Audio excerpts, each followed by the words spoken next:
প্রিয় ভিউয়ার্স, আজ আমি এই ভিডিওতে দেখিয়েছি কিভাবে নিজেরা নিজেদের ইন্ডিয়ান পাসপোর্টের জন্য ধাপে ধাপে সুন্দরভাবে সহজে অ্যাপ্লাই করতে পারবে, কি কি ডকুমেন্টস তার জন্য লাগবে এবং অ্যাপ্লিকেশন করার পর ফিস পেমেন্ট কিভাবে করব এবং অ্যাপয়েন্টমেন্ট বুক করব নির্দিষ্ট অফিসে কিভাবে। অফিসিয়াল ভেরিফিকেশনের পর আমরা পুলিশ ভেরিফিকেশন করব।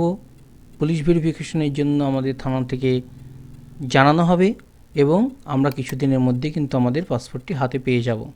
তো বন্ধুরা, আমরা গুগলে গিয়ে পাসপোর্টের মূল ওয়েবসাইটটি লিখেই কিন্তু সার্চ করব, কারণ কিছু ফেক ওয়েবসাইটের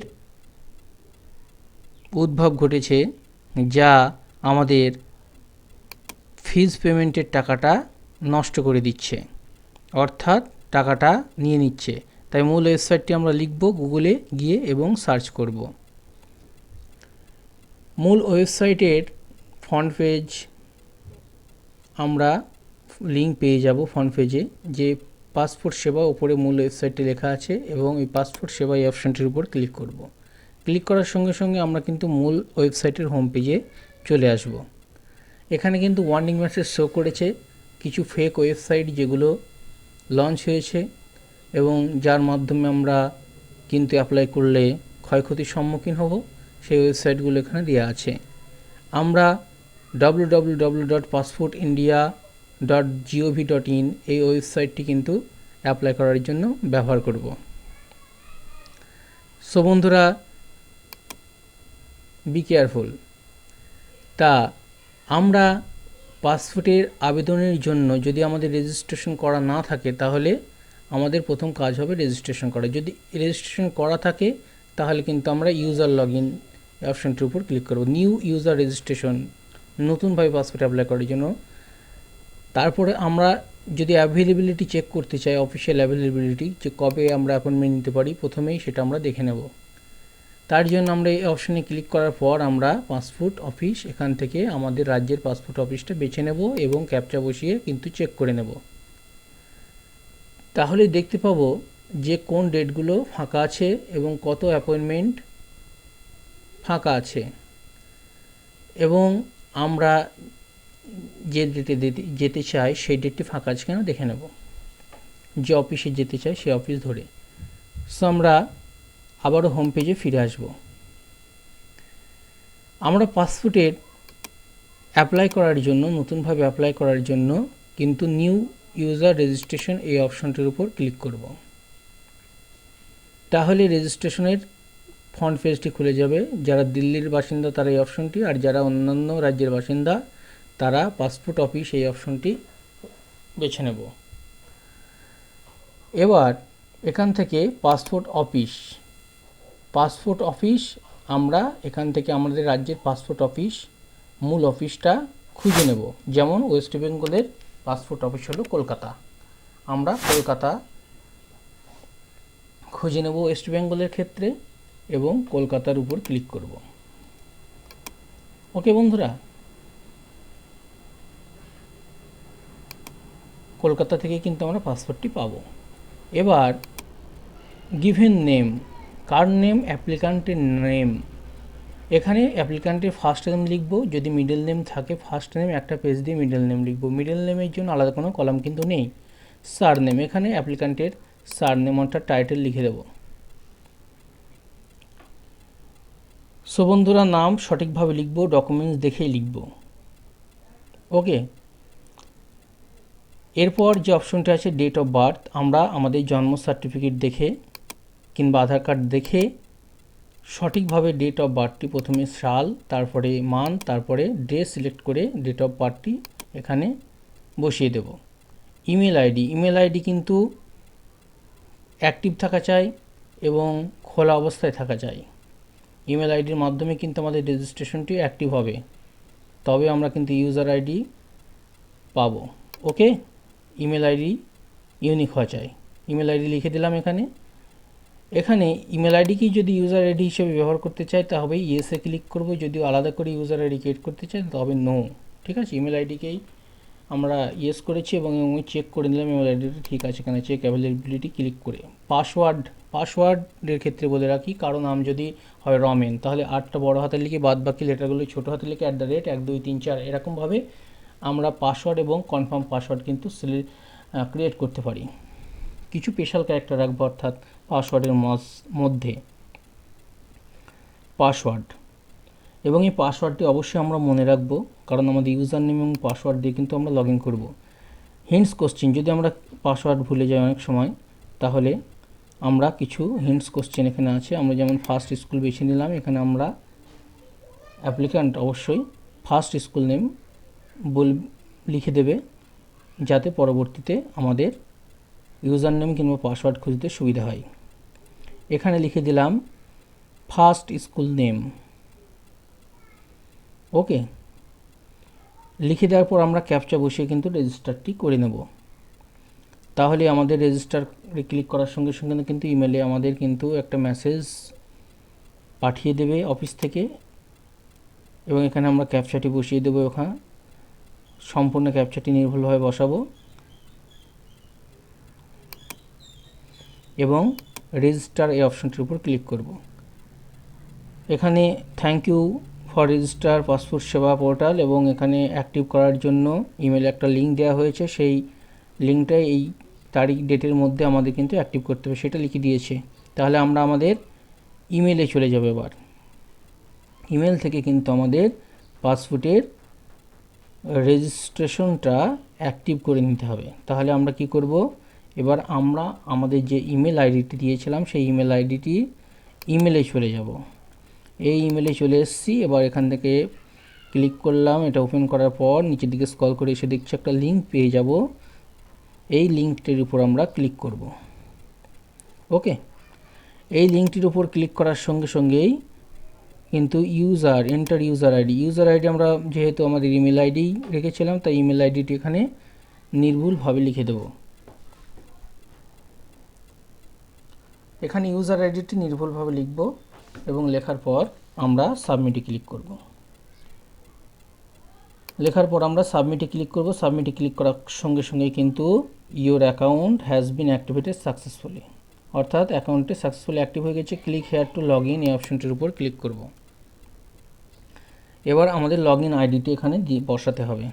লগ ইন করার জন্য আমরা আমাদের ইউজার আইডি হিসাবে বা লগ ইন আইডি হিসাবে আমরা আমাদের ইমেলটি রেখেছিলাম, এই ইমেল এখানে আবার লিখে দেব এবং কন্টিনিউ ক্লিক করব। পাসওয়ার্ড চাইবে, আমরা যে পাসওয়ার্ডটি ক্রিয়েট করেছিলাম সেটা আমরা হয়তো মনে রেখেছি বা লিখে রেখেছি, সেই পাসওয়ার্ডটি এখানে বসিয়ে দেব।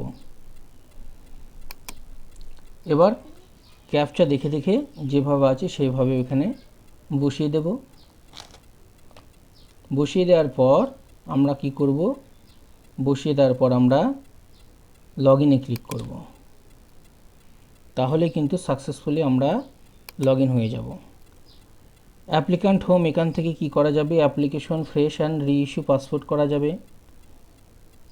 তারপরে police clearance certificate, diploma, official passport, identity certificate, surrender certificate, okay, LOC permit, এগুলো সবই কিন্তু এখান থেকে করা যাবে।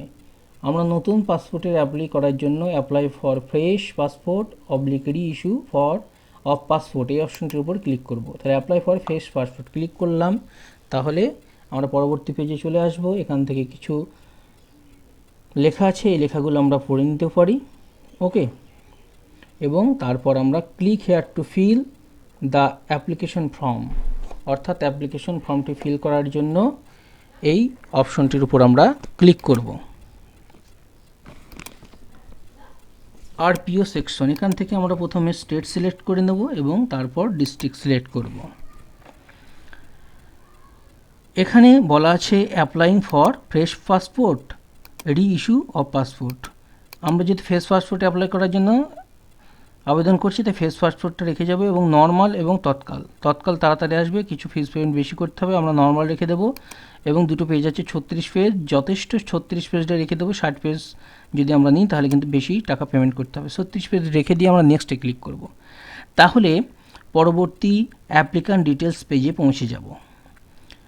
গিভেন নেম, এখানে অ্যাপ্লিকান্টের ফার্স্ট নেম লিখবো, যদি মিডল নেম থাকে পেজ দিয়ে মিডল নেমটা লিখবো। সারনেমের স্থানে অ্যাপ্লিকান্টের টাইটেল অর্থাৎ সারনেম লিখে দেবো।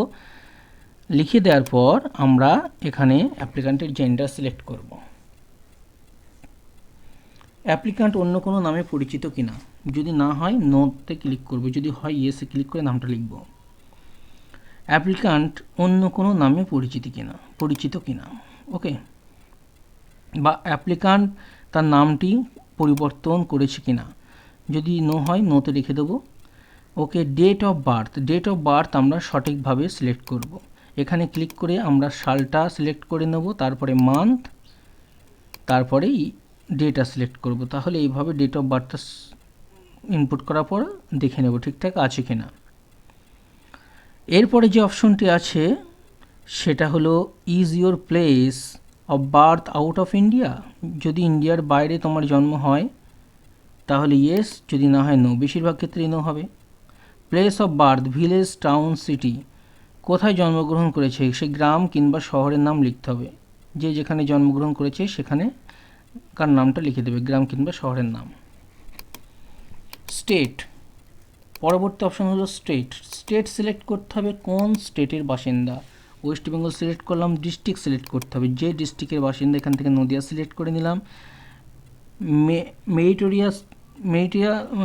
মেরিটাল স্ট্যাটাস অর্থাৎ বিবাহিত না সিঙ্গেল সেটা সিলেক্ট করতে হবে, না উইন্ডো। সিঙ্গেল সিলেক্ট করলাম। এখান থেকে সিটিজেনশিপ অফ ইন্ডিয়া বাই, এখান থেকে জন্মসূত্র হলে বার্থ, আর রেজিস্টার সূত্র হলে রেজিস্টার, ডিসেন্ট সূত্র হলে ডিসেন্ট। জন্মসূত্র হলে বার্থ, অবশ্যই বার্থ হবে, জন্মসূত্র ভারতীয়। প্যান কার্ডের নম্বর, যদি প্যান কার্ড থাকে তবে অবশ্যই প্যান কার্ডের নম্বরটা লিখে দেবো। অ্যাপ্লিকান্টের প্যান কার্ড, রেশন কার্ড, আধার কার্ড, ভোটার কার্ড, জন্ম সার্টিফিকেট, মাধ্যমিকের অ্যাডমিট, এগুলো অবশ্যই লাগবে যদি থাকে, এবং তার সঙ্গে পুরাতন জমির দলিল, বাবা মার আধার কার্ড, ভোটার কার্ড অবশ্যই লাগবে। ভোটার কার্ড নাম্বার, যদি ভোটার কার্ডের নম্বর অ্যাভেলেবল থাকে ভোটার কার্ডের নম্বরটা এখানে আমরা লিখে দেবো। অ্যাপ্লিকান্টের ভোটার কার্ডের নম্বর এখানে আমরা লিখে দেবো সঠিকভাবে। এবং এমপ্লয়মেন্ট টাইপ, অ্যাপ্লিকান্ট কী করে সেটা লিখে দেবো, যদি চাকরি না করে নট এমপ্লয়, যদি প্রাইভেট কোম্পানিতে চাকরি করে প্রাইভেট, যদি স্টুডেন্ট হয় স্টুডেন্ট, ওকে, এগুলোর মধ্যে যে কোনো একটা আমরা সিলেক্ট করে নেব। এরপরে যে অপশনটি আছে সেটা হলো এডুকেশনাল কোয়ালিফিকেশন, সব থেকে গুরুত্বপূর্ণ অপশন। এরপরে যে অপশনটি আছে সেটা হলো এডুকেশনাল কোয়ালিফিকেশন, সব থেকে গুরুত্বপূর্ণ অপশন। ECR ক্যাটাগরি, যারা শিক্ষিত অর্থাৎ মাধ্যমিক পাস কিংবা তার বেশি পড়াশোনা যারা, তারা অবশ্যই দেখিয়ে দিচ্ছি, যারা মাধ্যমিক পাস তারা অবশ্যই নন ECR ক্যাটাগরি কিনা, তারা অবশ্যই নন ECR ক্যাটাগরি। যারা শিক্ষিত মাধ্যমিক পাশের বেশি পড়াশোনা জানে তারা নন ECR ক্যাটাগরি ইয়েস হবে। আর যারা 7 পাস অর্থাৎ মাধ্যমিকের থেকে কম পড়াশোনা যারা কিন্তু নন ECR ক্যাটাগরি মধ্যে পড়বে না, তারা হবে নো।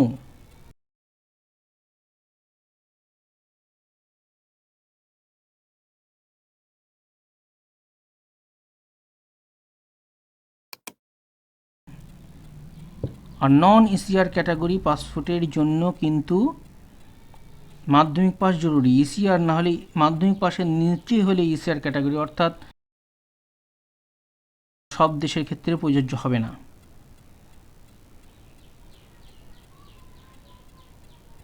ভিজুয়াল ডিস্টিংগুইশিং মার্ক, অর্থাৎ কোনো যৌতুকের চিহ্ন থাকলে সেটা এখানে লিখে দিতে হবে। আরেকবার বন্ধুরা বলে রাখছি, যদি মাধ্যমিক কিংবা তার বেশি পড়াশোনা জানে তাহলে নন ECR ক্যাটাগরির মধ্যে পড়বে। আর যদি পড়াশোনা না জানে, মাধ্যমিকের নিচে জানে, তাহলে তারা নন ECR ক্যাটাগরি, তাদের নো হবে। অর্থাৎ আধার নম্বর, 12 ডিজিটের আধার নম্বরটি এখানে নির্ভুলভাবে বসিয়ে দেব। 12 ডিজিটের আধার নম্বরটি নির্ভুলভাবে বসিয়ে দেব।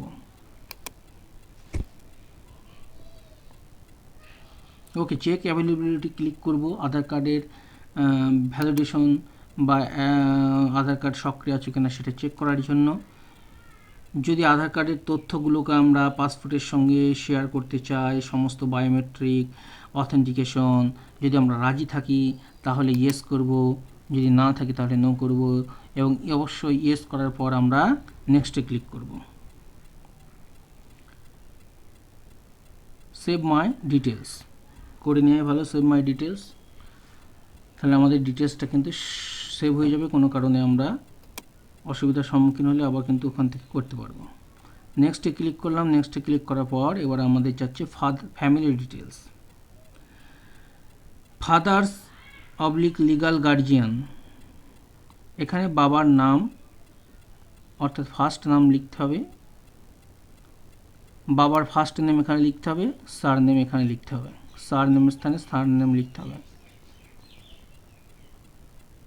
মাদার্স গিভেন নেম পরবর্তী অপশন, এগুলো কিন্তু পাসপোর্টে শো করবে, সঠিকভাবে লিখতে হবে। মার ফার্স্ট নেম, মিডল নেম থাকলে পেজ দিয়ে লিখতে হবে এবং এখানে সার নেম লিখে দিতে হবে। লিগাল গার্জিয়ান গিভেন নেম, যদি বাবাই লিগাল গার্জিয়ান হয় তাহলে বাবার ফার্স্ট নেম এখানে লিখে দিতে হবে।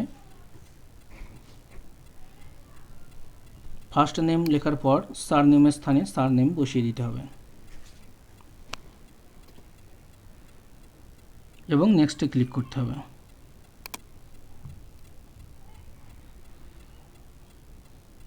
প্রেজেন্ট রেসিডেন্সিয়াল অ্যাড্রেস, ঠিকানা লিখতে হবে, house number and street name. গ্রামের ক্ষেত্রে ভোটার লিস্টে হাউস নম্বর পাওয়া যাবে, হাউস নম্বরটা লিখে দিতে হবে। শহরের ক্ষেত্রে স্ট্রিট নেম এখানে বসিয়ে দিতে হবে। Okay. Is your present address out of India, অবশ্যই নো, অবশ্যই থাকবে ওটা। ভিলেজ নেম, টাউন নেম, এখানে ভিলেজ নেম লিখে দিতে হবে। এখান থেকে আমরা আমাদের অবশ্যই পুলিশ স্টেশন সিলেক্ট করে নেব, পিনকোড লিখে দেবো। এখানে আমরা 10 ডিজিটের মোবাইল নম্বর, আমাদের 10 ডিজিটের মোবাইল নম্বর নির্ভুলভাবে বসিয়ে দেব, অবশ্যই যেন ঠিকঠাক হয়। তার পরবর্তী অপশনে আছে ইমেল আইডি, আমরা আমাদের ইমেল আইডি এখানে লিখে দেব। যে ইমেল আইডি দিয়ে আমরা করেছিলাম সেই ইমেল আইডিটা এখানে লিখে দেব। এবং তারপরে আছে যে পার্মানেন্ট অ্যাড্রেস সেম কিনা, ইজ পার্মানেন্ট অ্যাড্রেস অ্যাভেলেবেল, যদি সেম হয় প্রেজেন্ট অ্যাড্রেসের সঙ্গে পার্মানেন্ট অ্যাড্রেস তাহলে অবশ্যই ইয়েসে ক্লিক করব, যদি না হয় তাহলে নো ক্লিক করব, পুরো অ্যাড্রেসটা আবার লিখতে হবে।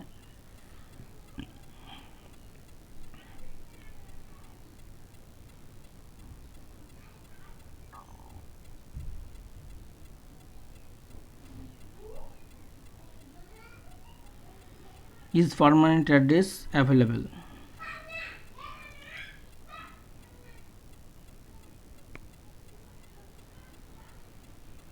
বন্ধুরা, যদি কোনো প্রশ্ন থাকে অবশ্যই কমেন্ট করে জানাবেন, আমি অবশ্যই উত্তর দেওয়ার জন্য প্রস্তুত আছি। এবং খুব সুন্দরভাবে কিভাবে আবেদনটি করা যায় তা আমি এই ভিডিওর মাধ্যমে সম্পূর্ণ দেখিয়েছি। অবশ্যই চ্যানেলটিকে সাবস্ক্রাইব করে রাখতে ভুলবে না। নেক্সটে ক্লিক করলাম এমার্জেন্সি কন্ট্যাক্ট। এমার্জেন্সি কন্ট্যাক্ট, যদি কোনো কারণে এমার্জেন্সিতে কন্ট্যাক্ট করতে হয় তাহলে সেই ব্যক্তির নাম এবং মোবাইল নাম্বারটা এখানে আমরা বসিয়ে দেব। আমি এখানে অ্যাপ্লিক্যান্টের বাবার নাম ঠিকানা বসালাম এবং এখানে মোবাইল নাম্বারটা বসিয়ে দিলাম।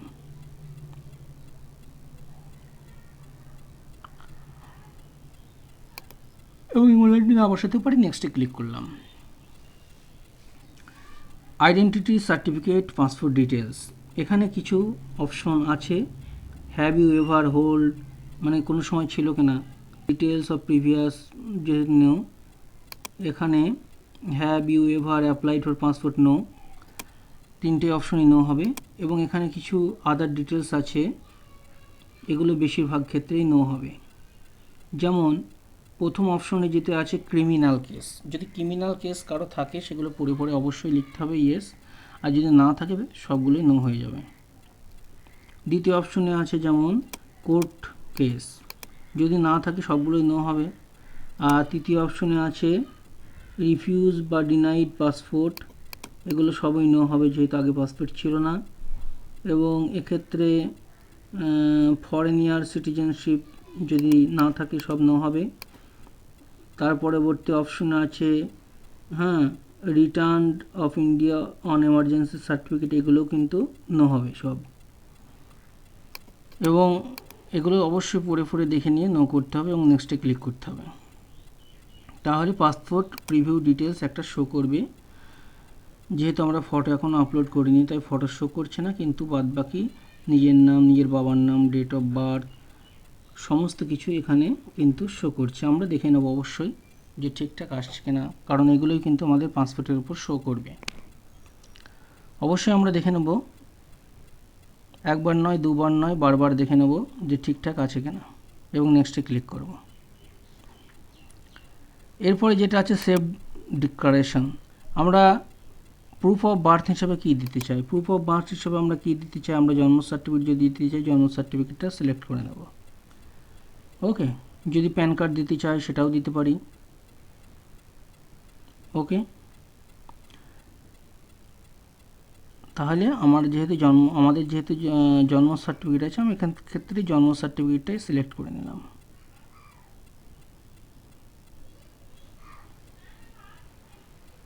জন্ম সার্টিফিকেট থাকলে ভালো হবে, তাই জন্ম সার্টিফিকেটটাই সিলেক্ট করার চেষ্টা করব। নাহলে প্যান কার্ড কিংবা অন্যান্য যে ডকুমেন্টসগুলো এখানে আছে সেগুলোর মধ্যে একটা সিলেক্ট করে নেব প্রুফ অফ বার্থ হিসাবে। ড্রাইভিং লাইসেন্স হতে পারে, তারপরে এখানে যেমন আছে ইলেকশন ফটো, ভোটের কার্ড, এখানে মোটামুটি সব কার্ডগুলোই আছে, যেগুলো আছে তার মধ্যে একটা সিলেক্ট করে নেব। প্রুফ অফ রেসিডেন্সিয়াল অ্যাড্রেস হিসেবে আমরা আধার কার্ড সিলেক্ট করতে পারি, বার্থ সার্টিফিকেট সিলেক্ট করতে পারি, ভোটার কার্ড সিলেক্ট করতে পারি, এগুলোর মধ্যে একটা সিলেক্ট করে নেব। Bank account, current bank account select করতে পারি। এগুলো ব্যাঙ্ক অ্যাকাউন্ট, পাসবুক, কারেন্টও বলেনি, ব্যাঙ্ক অ্যাকাউন্ট পাসবুক আমরা সিলেক্ট করতে পারি। আর্মস লাইসেন্স আছে, অনেকগুলো অপশান আছে, গ্যাস কানেকশন বিল, ইলেকট্রিক কালেকশন বিল, এগুলোর মধ্যে একটা সিলেক্ট করে নেব। আমি এক্ষেত্রে ভোটার কার্ড সিলেক্ট করলাম এবং এখানে প্লেস লিখতে হবে, প্লেস অর্থাৎ অ্যাপ্লিক্যান্টের যেখানে বাড়ি সেই জায়গার নাম এখানে লিখে দিতে হবে। এরপর ডেট অটোমেটিক্যালি তো ক্যালকুলেট হয়ে চলে এসছে। আই এগ্রি এই অপশনটির উপর ক্লিক করতে হবে, এই চেকবক্সে কিন্তু আমাদের ক্লিক করতে হবে আই এগ্রি, এবং সবশেষে সাবমিট ফর্ম এই অপশনটির উপর ক্লিক করতে হবে। তাহলে আমাদের ফর্মটি কিন্তু সাকসেসফুলি সাবমিট হয়ে যাবে। এবার পে অ্যান্ড শিডিউল অ্যাপয়েন্টমেন্ট, আমাদের পে অ্যান্ড শিডিউল অ্যাপয়েন্টমেন্ট এই অপশনটির উপর ক্লিক করতে হবে। প্রিন্ট অ্যাপ্লিকেশন রিসিভড আছে, আপলোড সাপোর্টিং ডকুমেন্টস। তা পে অ্যান্ড শিডিউল অ্যাপয়েন্টমেন্ট অপশনের উপর ক্লিক করলাম। পে করার জন্য এই চেকবক্সটি অনলাইন পেমেন্ট করার জন্য ক্লিক করলাম এবং নেক্সটে ক্লিক করব। স্টেট ব্যাঙ্ক থেকে আমরা কিন্তু পে করতে পারি খুব সহজে। শিডিউল অ্যাপয়েন্টমেন্ট নেক্সটে আমরা ক্লিক করবে। এবার নেক্সটে ক্লিক করার সঙ্গে সঙ্গে আমরা শিডিউল অ্যাপয়েন্টমেন্টের জন্য অপশনগুলো দেখতে পাবো। এখান থেকে আমরা লোকেশন সিলেক্ট করে নেব। যেমন আমি বহরমপুরে যদি করতে চাই, আমি বহরমপুরে সিলেক্ট করে নিতে পারি, কিংবা আমাদের ডিস্ট্রিক্টের যে অফিস আছে সেটা সিলেক্ট করে নিতে পারি, কিংবা কলকাতাতেও সিলেক্ট করতে পারি, সেটা সিলেক্ট করে নেব এবং এখানে ক্যাপচা দেখে বসিয়ে দেব। ক্যাপচা দেখে বসিয়ে নেক্সটে ক্লিক করব। নেক্সটে ক্লিক করার সঙ্গে সঙ্গে কিন্তু আমরা পরবর্তী পেজে প্রবেশ করব। এখানে পরবর্তী পেজে আমরা প্রবেশ করে গিয়েছি এবং এখানে যেটা চাচ্ছে যে 12/4 অ্যাপয়েন্টমেন্ট অ্যাভেলেবল ফর 12/4/2024, এখানে ডেটটা কিন্তু শো করছে এবং এই ডেটটা আমরা সিলেক্ট আনাদার অ্যাপয়েন্টমেন্ট ডেটও আমরা কিন্তু নিজেদের মতো করে আমরা সিলেক্ট করতে পারি। যেগুলো সবুজ আছে সেগুলো কিন্তু অ্যাভেলেবেল আছে, এর মধ্যে আমরা একটা ডেট কিন্তু সিলেক্ট করে নিতে পারি সেই ডেটে যাওয়ার জন্য। আমি 12 তারিখেই যেতে চাই, 12 তারিখটা সিলেক্ট করে নিলাম। পে অ্যান্ড বুক অ্যাপয়েন্টমেন্ট অপশানটির উপর ক্লিক করব। ওকে আই আন্ডারস্ট্যান্ড, আমি সমস্ত কিছু পড়ে দেখেছি এবং সমস্ত বুঝে সুঝে কাজটি করছি। ওকে আই আন্ডারস্ট্যান্ড এই অপশানটির উপর ক্লিক করব।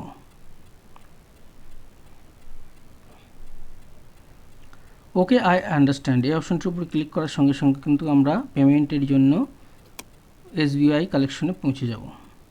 এখান থেকে আমরা এসবিআই নেট ব্যাঙ্কিং কিংবা ডেবিট কার্ড, ক্রেডিট কার্ড, ইউপিআইয়ের মাধ্যমে পেমেন্ট করতে পারি। আমি নেট ব্যাঙ্কিং সিলেক্ট করেছি, এখানে ইউজার আইডি এবং পাসওয়ার্ড বসিয়ে লগ ইনে ক্লিক করব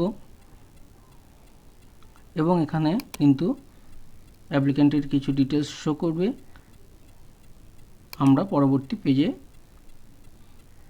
যাব এবং এই পেজ হলো ওটিপি দেওয়ার পেজ। আমরা ওটিপিটা দিয়ে যাব এবং আমরা ইউপিআইয়ের মাধ্যমে অর্থাৎ ফোনপের মাধ্যমে কিন্তু আমরা করতে পারি পেমেন্ট সাকসেসফুলি, বা এটিএমের মাধ্যমে পেমেন্ট করতে পারি। পেমেন্ট সাকসেসফুলি হয়ে যাওয়ার পর আমরা কিন্তু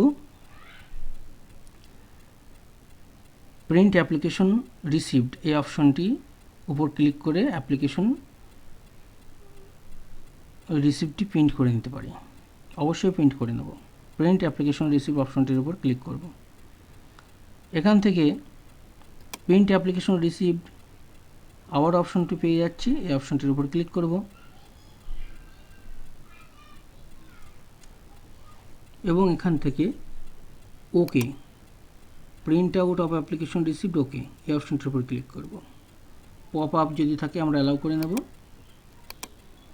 তাহলে কিন্তু আমরা পাসপোর্টের যে অ্যাপ্লিকেশনটি সেটা পেয়ে যাচ্ছি। এটা আমরা প্রিন্ট করে রেখে দেবো এবং